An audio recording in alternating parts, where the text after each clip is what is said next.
আসসালামু আলাইকুম, আমি হাফেজ রাজীব মোল্লা পিরোজপুর জেলা থেকে এসেছি। মিজান মোবাইল রিপেয়ার এবং ট্রেনিং সেন্টারের 67তম ব্যাচের একজন স্টুডেন্ট। আমি এখানে প্রায় 1 মাস প্লাস ধরে ট্রেনিং সেন্টারে কাজ করতেছি। আমি একটা সময় টেলিকমের একটা বড় একটা ব্যবসা করতাম, কিন্তু ব্যবসার পরিস্থিতি দিন দিন খারাপ হওয়ার কারণে নিজের ভবিষ্যতের চিন্তা করে নিজের স্কিলকে ডেভেলপ করার জন্য আমি এখানে কাজ শেখার জন্য এসেছি। আমার দুইজন বন্ধু মিজান মোবাইল রিপেয়ার এবং ট্রেনিং সেন্টার থেকে কাজ শিখে তারা নিজেরা বড় 2টা দোকান দিয়েছে, সেখানে তারা সফলতার সহিত কাজ করতেছে। তাদের পরামর্শে মূলত আমি এখানে আসা। আমি এই সেক্টরে মূলত কোনো বিষয়ে আমার কোনো জ্ঞান ছিল না, আমি সম্পূর্ণ বেসিক, আমি কিছুই চিনতাম না, কোনো টুলসও চিনতাম না। কিন্তু এখানে আসার পরে প্রত্যেকটা জিনিস টিচাররা হাতে কলমে আমাদেরকে শিক্ষা দিয়েছে।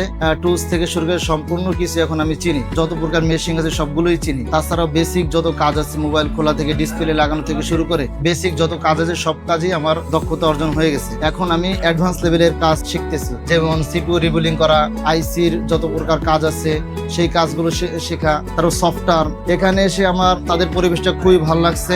আমরা সর্বক্ষণ টিচার আমাদের সাথেই থাকে, আমরা যে কোনো সমস্যা আমার টিচার সাথে সাথে আমাদেরকে সমাধান করে দেয়। আমার ভবিষ্যৎ প্ল্যানটা হলো এই মিজান মোবাইল ট্রেনিং সেন্টার থেকে সম্পূর্ণ কোর্সটা শেষ করে আমার মেজো ভাই সৌদি আরবে কয়েক বছর যাবত থাকতেছে, ওখানে আমি গিয়ে এই মোবাইল সার্ভিসিং এর কাজ করব। আপনারাও যদি মোবাইল সার্ভিসিং এর কাজ শিখতে চান তাহলে মিজান মোবাইল রিপেয়ার এবং ট্রেনিং সেন্টার আপনাদের অন্যতম একটা চয়েস হতে পারে।